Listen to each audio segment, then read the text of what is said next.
Okay, so welcome to another edition of Raisina 2025 Ideas Pod. In this special session, we would be discussing, we will be taking stock of the Asian century, as it were.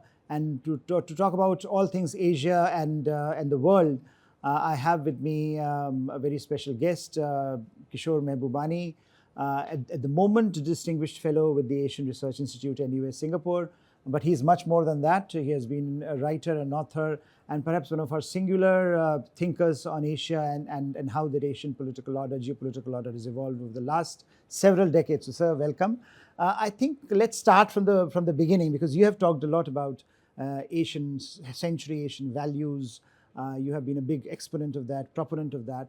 How, when you look back at your assessment of the last few decades, what all you got right and what all you got wrong? I think let's start from there, and then we push on into the territory where what is happening at the moment. But you're absolutely right when you say that. I've been writing about the rise of Asia or return of Asia for several decades now. In fact, going back to 1992, I spent a year in Harvard, 91, 92, at a time when the West was feeling incredibly triumphant after the end of the Cold War, and Francis Fukuyama said the West had reached the end of history, and the rest of you poor chaps, you have to become like us.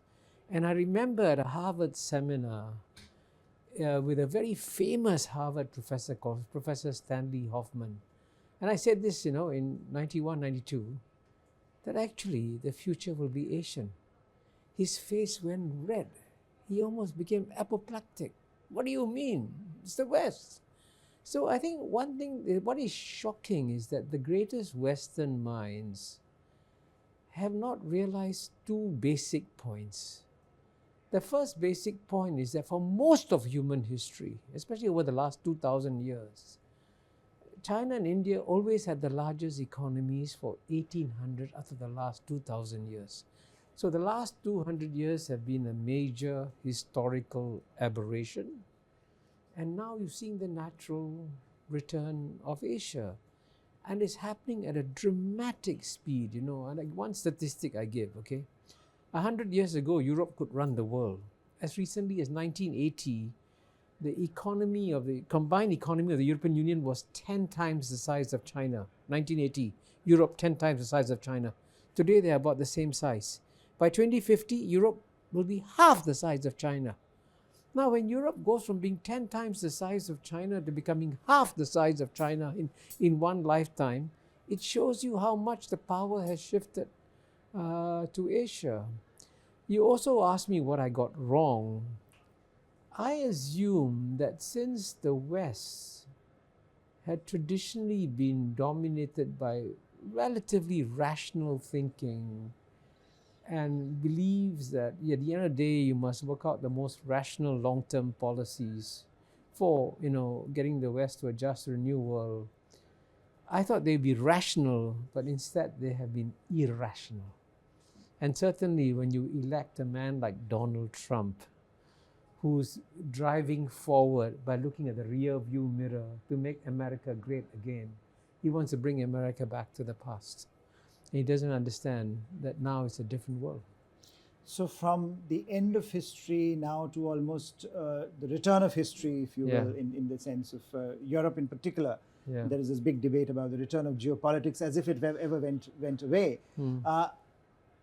Here comes Mr. Trump, as you were describing. Now, he's disrupting a lot of the assumptions, around which a lot of Western foreign policy has revolved, whether you look at his assumption about the economic globalization and how you interpret that and its impact on national societies, whether you look at the impact of and the role of multilateral institutions in global politics, whether you look at the role of identity in shaping foreign policy. How lasting do you think the impact would be? Because you can interpret it in multiple ways, right? You can say that, look, he's an aberration because there is a consensus in American foreign policy around certain core themes.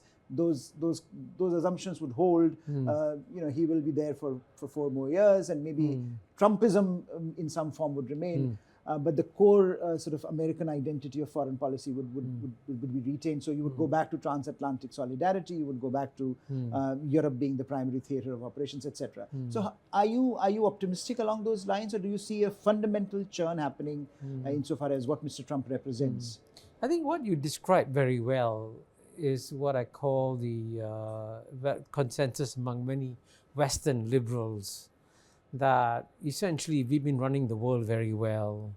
Now there comes along this guy whom I think Gideon Rutman called a moron, Donald Trump. Okay, he's a temporary problem. He'll go away, and then we can go back to the good old days of the past. And this is where the liberals get it completely wrong.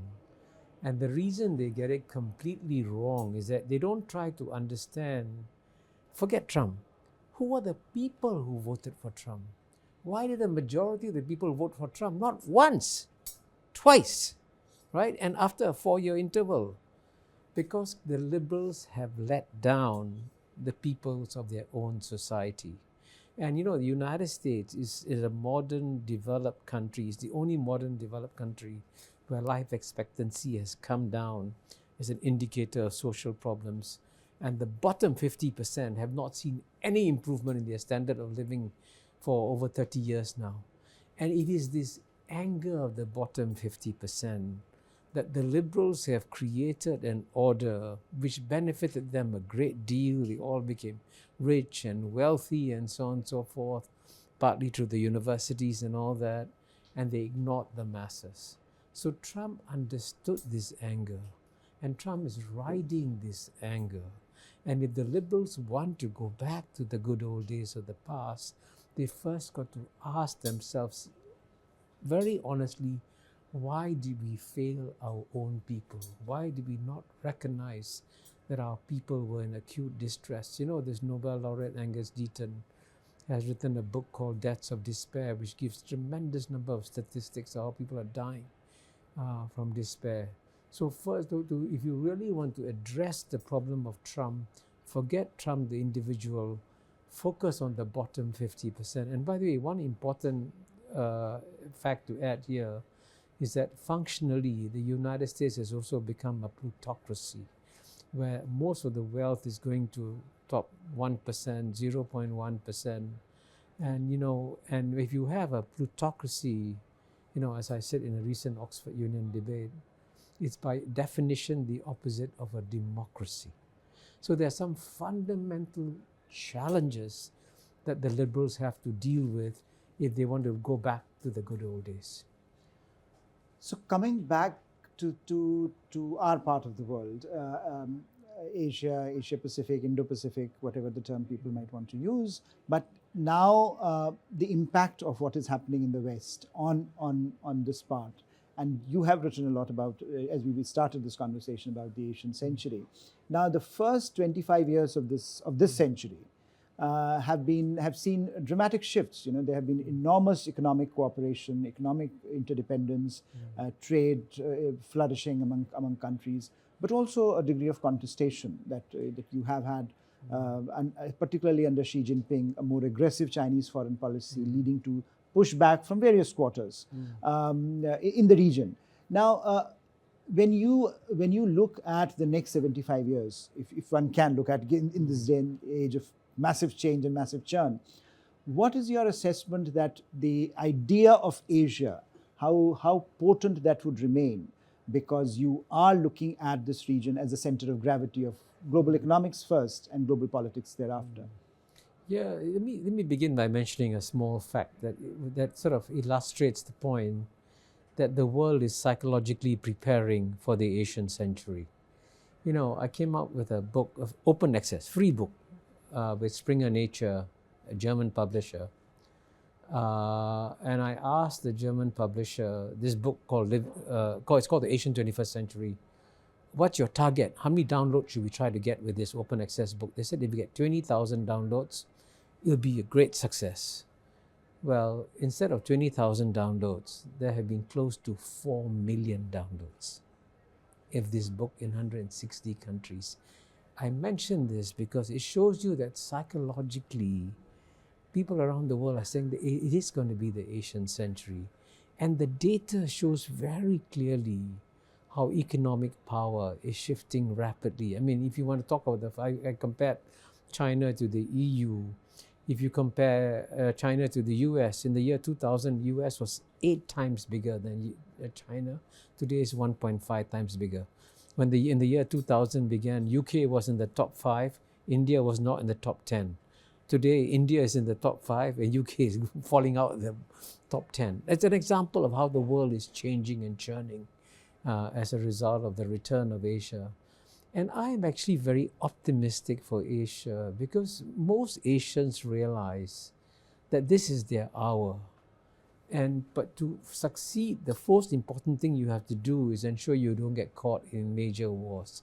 And you know, when the Cold War ended, I've cited several American political scientists who said Asia's future will be Europe's past, that World War III, World War IV will happen in Asia because that's where the power shifts are happening. But we've had a long peace. 46 years of no major wars in Asia. And by contrast, you see the Yugoslav wars, the Ukraine war, the wars are happening on the fringes of Europe. So Asia is getting some things right. And that's what we need to understand. And one important point that I hope more people will pay attention to is the role of ASEAN, in Southeast Asia. I was about to come to that. Because, ASEAN is by far the most diverse region of planet Earth. Among the 700 million people, you have 250 million Muslims, 150 million Christians, 150 million Buddhists, Mahayana Buddhists, Hinayana Buddhists, you have Taoists, you have Confucianists, you have Hindus, and you have lots of communists in Southeast Asia. There's no other region in the world that is as diverse as Southeast Asia is. And look at this region. It's become one of the most peaceful and prosperous corners of planet Earth. I mean, I think any Indian would be shocked to learn that in the decade 2010 to 2020, ASEAN, which is 1/5 the size of the European Union, added more to global economic growth than the European Union did. It's a stunning statistic, you see. So there's some things that are being done right down there. And within the region also, there's a lot of emphasis on opening up the trade. And the world's largest free trade agreement, the Regional Comprehensive Economic Partnership, is functioning in the region. We wanted India to join. As you know, sadly, India decided not to join. But the door is always open for India to come and join the Regional Comprehensive Economic Partnership. But I can tell you, when future historians look at our time, they'll actually be quite amazed at what we in Asia have accomplished in the first 25 years of this Asian century. And the next 25 years will be even better. So just on this point, Kishore, on ASEAN centrality, if you see most of the players in the region, they do talk of ASEAN centrality. Yeah. Some are better at it than others in operationalizing that idea. Yeah. But the issue that I thought, if you can just deliberate a bit more, is that even if we keep ourselves away from wars, the sense that a great power competition is looming, that is becoming, almost that is taken as a given now. And across administrations, from Trump 1.0 to Biden to now Trump 2.0, there are indications of that competition, particularly on technology, becoming much more direct and much more tenuous. Now, so the question now is, how do countries in the region secure their space from this competition and allow their agency to flourish? Because, as you know, the biggest problem ASEAN had been facing or had faced traditionally is this economic partnership with China versus security partnership with the US, and how do you balance the two? Some countries get it right, some countries don't. But by and large, ASEAN has done well in navigating that trend. But that was when the competition was at a much lower level. Now as it accelerates, do you see that sense that we will get it right this time also? Now that the structural realities are moving in a very, very difficult space, especially over the next few years. Well, there's absolutely no question that the US-China contest will accelerate over the next 10 to 20 years, And, I wrote a book, Has China Won, about it. And it's an iron law of history that when the world's number one emerging power today is China, is about to overtake the world's number one power. which today is the US, the world's number one power will always push down the world's number. It's like a mechanical thing that happens in history. So there's no question. But the question is, how do you manage it? And I actually think it can be managed, And for example, I think Donald Trump, if his first priority is to grow the American economy, while he'll be tough on China, he's also open to a deal on China. So that in that sense he might be not completely bad news for China. And in the case of ASEAN, you're right, ASEAN has made every effort to be friends with China, to be friends with the US, and we have actually succeeded in a spectacular fashion. Let me just give you some data. In the year 2000, US trade with Southeast Asia, with ASEAN, was 135 billion, and China's only 40 billion, so less than one-third US trade. By 2022, US trade had gone to 500 billion, but China's trade with ASEAN had grown to almost 1 trillion, 975 billion, from 40 to 9. So these are phenomenal figures, okay? It was the world's largest trading relationship. But at the same time, we also have a situation whereby the US has invested more in ASEAN than it has in China, Japan, Korea, and India combined. Even though China, Japan, Korea, and India are much bigger economies than ASEAN is. So it shows you there's some degree of geopolitical acumen in Southeast Asia that has been developed over the years. So I'm reasonably confident that we can navigate these difficult geopolitical waters. Kishore, I just want to end, but I have to ask this question, one final one, if you can be very brief. You've talked about rising and falling powers and how they relate to each other. So the reality of China rising is also a fact, that it is right. Its interests are expanding, and some have viewed China's rise as an economic power and related it to somewhat expansionist ideas that it has had in South China Sea or East China Sea or with borders in the Himalayas. Do you see that trend also through the lens of a rising power trying to shape its periphery, or is there some other explanation, perhaps domestic politics, or perhaps the personality of the present Chinese president? How do you assess that dynamic? I always begin by emphasizing one point: the idea that you can have a benevolent great power. But the term benevolent great power is an oxymoron. All great powers, including United States, China, will put their interests first. And there's absolutely no question that China will become far more assertive as it becomes stronger and bigger and more muscular. But there's a big difference between being assertive and being aggressive. So I predict that China will become more assertive, but it won't become more aggressive. Because one of the things the Chinese have learned over 2,000 years, that the worst way to win a war is to fight it. So the first goal of any good Chinese leader is to avoid wars. I mean, you still exercise influence, they have a lot of impact and all that, but you don't get involved in wars. Because wars at the end of the day is what will drag you down, and wars at the end of the day will prevent China from achieving what it wants to become, which is the #1 economy in the world. So whether in South China Sea or in Taiwan Strait, you see a more optimistic scenario over the next years? I predict that there will be no wars there. Okay. Thank you so much, Kishore. It was fascinating to talk about Asia, China, Trump administration, and how the world is changing so rapidly. Perhaps also taking stock in the process of how the century is evolving and in which direction. It was a fascinating conversation that covered a lot of track. I hope we had more time, but thank you, Kishore, for joining us this morning. Thank you, Harsh. Thank you.